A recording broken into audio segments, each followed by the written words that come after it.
Super Rugby 2018 shake-up, good or bad? Let's burn through that. My name's Dax. And my name's Nick. And welcome to the Call Room, our YouTube rugby chat show. So, Super 18, done, dusted, gone. Welcome to the Super 15. Well, welcome back. Yep, we've gone backwards and it's actually good for the game overall. So what's changed? Well, no more confusing 4-conference system, back down to a simple 3. One for South Africa, one for Australia, and one for New Zealand. We've also cut 3 teams from the competition, being the Cheetahs, the Kings, and Australia's Western Force.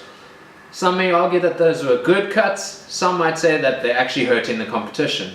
But we will see as time goes on, considering that the Cheetahs are now in the top 6 of the Pro 14. But where do these teams slot in the conferences? Well, in the South African Conference, you got the Bulls, the Stormers, the Sharks, the Lions, and Argentina's Jaguares. And for the Australian Conference, we have the Brumbies, the Melbourne Rebels, the Reds, the Waratahs, and Japan Sunwolves. And in the New Zealand Conference, you got last year's champions, the Crusaders, the Chiefs, the Blues, the Highlanders, and the Hurricanes. So, why all the shake-up? Basically, last year's conference system was too long and very, very confusing for all those involved. What we'll see now is a lot of teams going from strength to strength and versus strength to strength. How does this tournament work? Well, within your conference, you play each team twice, a home and an away game. And then you play teams in the other 2 conferences once. This means that South African teams will get more opportunities against both Australian and New Zealand teams and vice versa. The awkward situation last year was that you had a whole South African conference that would either not play the Australian teams or the New Zealand teams. And come rugby championship time, the Springboks suffered horribly. They did indeed. This will definitely show us where we currently are as a rugby nation compared to our big 3. But there have also been a couple of other changes. There have been some law changes as well. Now these were trialled in the Northern Hemisphere since September last year, but in the South we're slow in the uptake and we're only implementing them now. Well, they did have a few trials in the Currie Cup, but not to the same extent as our Northern Hemisphere counterparts. So the first big one comes to the scrum. Now if you don't know what a scrum is, we'll talk about that at a later stage. But now the scrum half can no longer do a skew feed into the scrum. It has to be straight. Has to have equal opportunity for both sides to be able to ruck the ball backwards. However, the scrum half is allowed to align himself with his side scrum, therefore giving a slight advantage to his team. The next big shake-up is with the rucks. In terms of the breakdown, no longer will an attacking team have no longer will a defensive player have the ability to just get up and pick up the ball. He has to get up, go to his side, show his hands, and then play from the ball from going in through the imaginary gate. This allows teams to protect their ball for longer and just keep the flow of play going. But this also includes a new opportunity for, when a ruck is formed, counter-rucking, which in itself has fallen away over the last couple of years. You look at the 1995 World Cup, all you saw was counter-rucks. No more. Well, this is actually a very good inclusion for the game and gives the actual defensive team more opportunity to play over the ball instead of for it. So that's basically the changes. Now I think we should go into a little more depth with what we expect to happen this season. Well, the first thing I would like to see is with our South African teams playing more with ball in hand instead of kicking it away into the opposition. How many times did you scream at the TV, "Do not kick"? Unfortunately for South Africa, we still live in a day and age where we kind of want to play territorial rugby by kicking the possession into the opposition. And then it gets to someone like Damian McKenzie and he just flies straight through the defensive ranks and scores. So this has been a big problem for all the South African franchises. Hopefully with the inclusion of John Mitchell at the Bulls, Stormers Robbie Fleck, who actually spends time with the New Zealand franchises, we'll see our kind of rugby start falling away from that and tactical kicking actually being based for a tactical advantage. I'm also hoping that the Australian teams can up their game.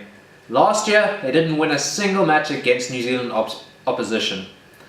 This is a bit shocking, considering that New Zealand rugby is what we all aspire to achieve in our game plans.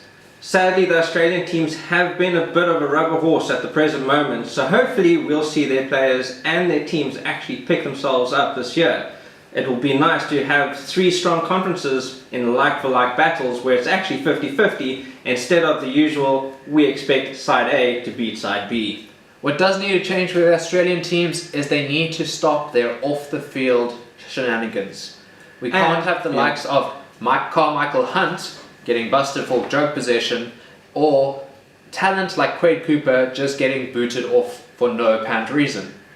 A lot of the Australian discipline is lacking, unfortunately. Some off-the-ball type of incidences happen a lot more often and a lot more frequently than they actually should. New Zealand Conference, maybe they could take it easy on the rest of the teams.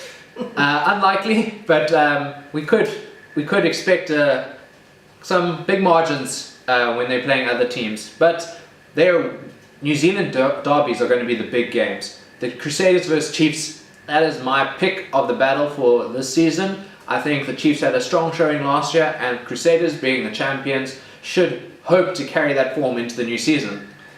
Well, the Chiefs and Crusaders are definitely the teams to beat this year, considering that they were finalists last year and semi-finalists the previous year before. As well, don't write off the Hurricanes because they're also a top 3 New Zealand team. In terms of the Australian Conference, Brumbies have always set themselves apart from the rest, with the Reds and Waratahs not too far behind. Again, if they're disciplined and their off-field antics don't get to them, we can expect them to actually show some quite good rugby. But I wouldn't knock off the Rebels. They have managed to acquire a lot of talent from the axed Western Force. So their talent depth and their pool of players is massive. And they have a nasty habit of actually beating some of the top teams when they least expect it. When we look at South African Conference, I would say anything could happen. The Bulls had a poor showing last season, but this year they've got John Mitchell, old New Zealand coach. He's got a sound rugby mind. He took the USA national team from being the whipping boys of the America's Championship Rugby to being the top team on that side of the planet. John Mitchell has a very good tactical rugby brain, and I'd like to see how he changes the Bulls from their usual drive it up with the forwards, kick it into the 22 and play a territorial game. I would love to see the Jaguars stop getting carded.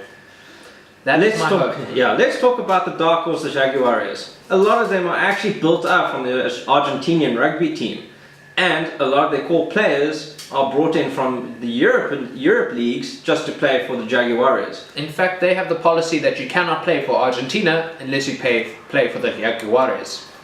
If they can get their discipline under control, none of this useless, unnecessary off-the-ball stuff in their own 22, we could actually see a stronger team actually playing against the South African, New Zealand and Australian conferences. They could be a good side, but let's see what happens this year. The Sharks are young. They have potential. They've got a great back 3 in the scrum, and their fly half and scrum half combination is power. Not to forget, they've actually got a pretty flighty back 3, so expect them to actually give a lot of the outside wings and the centres a lot of defensive headaches. But what about the Lions? New coach, what's going to happen? Johan Ackerman actually produced quite an amazing culture at the Lions rugby, getting him to the finals twice. Since he's left for greener pastures, it's interesting to see how the Lions will develop their game, or if they're going to keep the same game. Maybe third time lucky in the finals this year, eh? Well, with a strong centre pairing and a pretty reasonably good fly half and scrum half pairing, they should be in with a shout again this year. So, I would say right now, my pick for the winner of the South African Conference, I'm going for the Sharks. And this pains me to say it because I'm an avid Bulls fan, but I think the Sharks have it this year for the South African Conference. Look, it's going to be a two-way race, and the Sharks and the Lions are currently showing the strongest.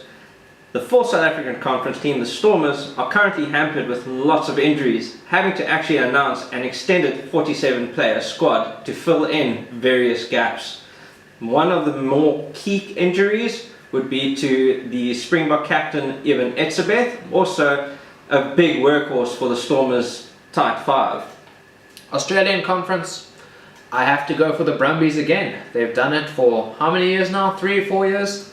So that's my horse right now at this stage. But again, the season hasn't even started properly yet. This is a projection.